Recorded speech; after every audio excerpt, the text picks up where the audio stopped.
কিরে মনা, তোর রুটি ভালো হলো? 10 ঘন্টা বসে রুটি ভাজবি? হ্যাঁ হ্যাঁ আসছি, তাড়াতাড়ি আয়। এই নাও তোমার দেখি তো কেমন আছে।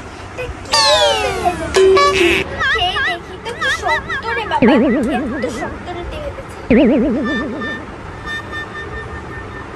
কিরে মনা, এদিকে তো মলম মলম গন্ধ আসছে গাছে।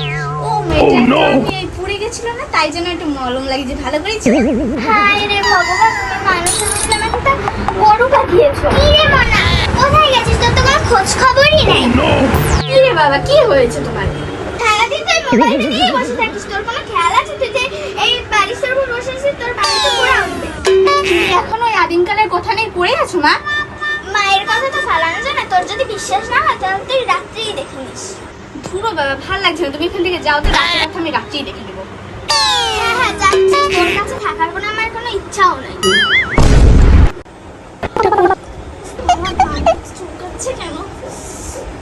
মার কথাই কি তাহলে সত্যি হলো? মা!